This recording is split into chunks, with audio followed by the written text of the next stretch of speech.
how to say it. So another fast video, because what the text I'm going to read is about purpose, and it's a bit long, and it's why people go through hardship.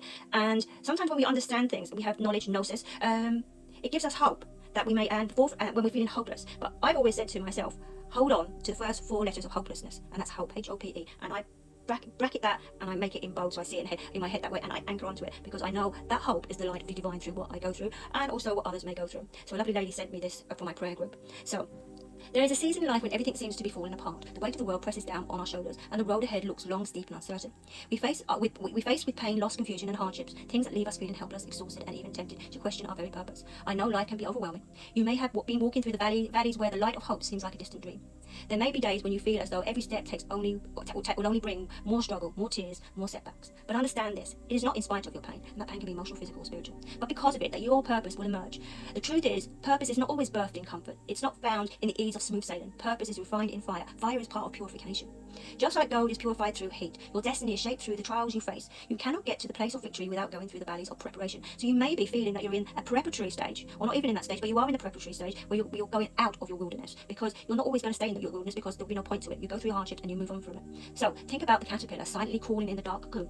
It is a struggle of transformation, in the tension of change, that the butterfly is formed. If the caterpillar were to avoid the struggle, it would never spread its wings. It would never know the freedom of flight.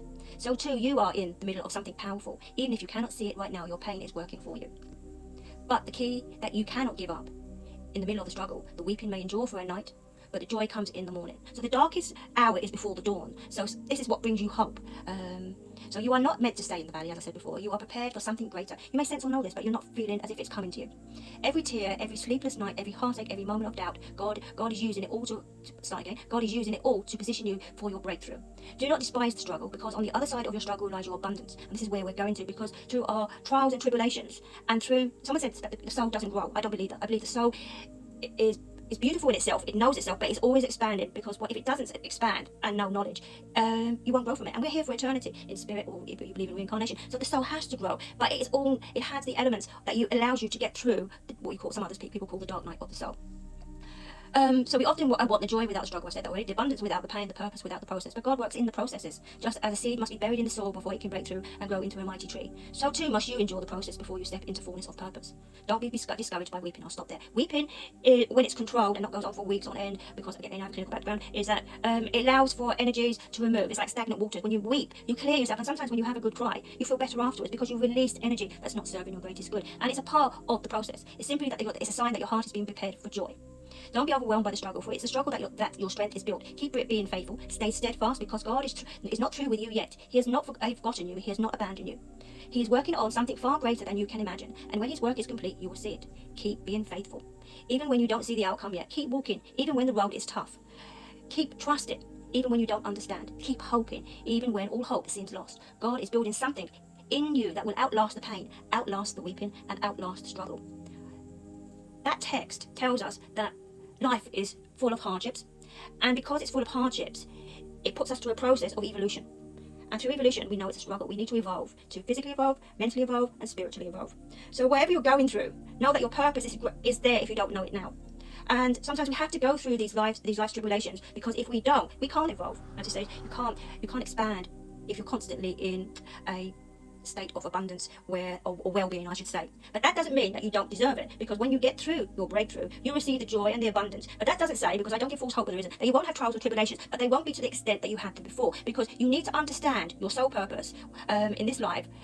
Because if you don't, what happens? You perpetually go over the same old healing patterns, the same hurts and pains over and over again. So sometimes what happens through these struggles, people may leave you, but they weren't there as part of your larger purpose. They were there for a moment, a season, and sometimes they can be there for a lifetime, and each brings something unique to the table. So we go through our griefs and we work through them, but knowing that when we pass, we will meet our loved ones again in spirit. So it's a time you may be going through now, but what I will say to you to help you through this is sit with your divinity, and by sitting in the quiet, sometimes we can hear the voice of our divine. I know I do. It's not always there all the time, but it's there a lot of the time. When the Holy Spirit and the energy of God work through you, you can understand your purpose more. And those tears that you're crying, you'll wake up tomorrow and you'll feel stronger for them and better and more released. But remembering that it's a time maybe of sorrow, but you're coming to your joy and your abundance. So remember, going back to paraphrase this, keep the faith, keep the hope that even though you're going through the wilderness, which is barren, It feels hopeless because there's no oasis. But remember, your oasis is your divinity, and this is what you can hold on to because you are being formed like gold, one of the strongest elements around. So, and that purification purpose by fire is never easy. I can tell you this as a healer, because we have to, as a healer, you have to go through this to understand other people's trials and tribulations. So, I will end with a prayer. So I connect to my divinity.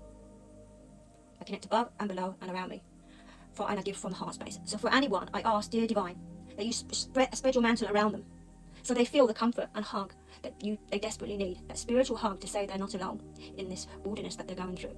Give them hope if they're feeling hopeless. Give them strength if you're feeling weak. Give them protection from others who are against them. And I ask you to remove these energies so their purpose is fulfilled in divine timing. So with this, I ask for God's blessing and the energy of the divine feminine and the divine masculine come through, and that you know that if you're going through hard times, your tears will dry up sooner rather than later. And through that, you will outlast your struggle. So, love and blessings from my heart to yours. Remember, always be hopeful in hopefulness, because it will keep you going. So if you could like and subscribe, and talk in the comments if you like. You don't have to, I'm not calling for you to do that, but you're more than welcome, and I may pop in and see if I can give you a tidbit of wisdom that I may be inspired to do. So, take care. Blessings from my heart to yours.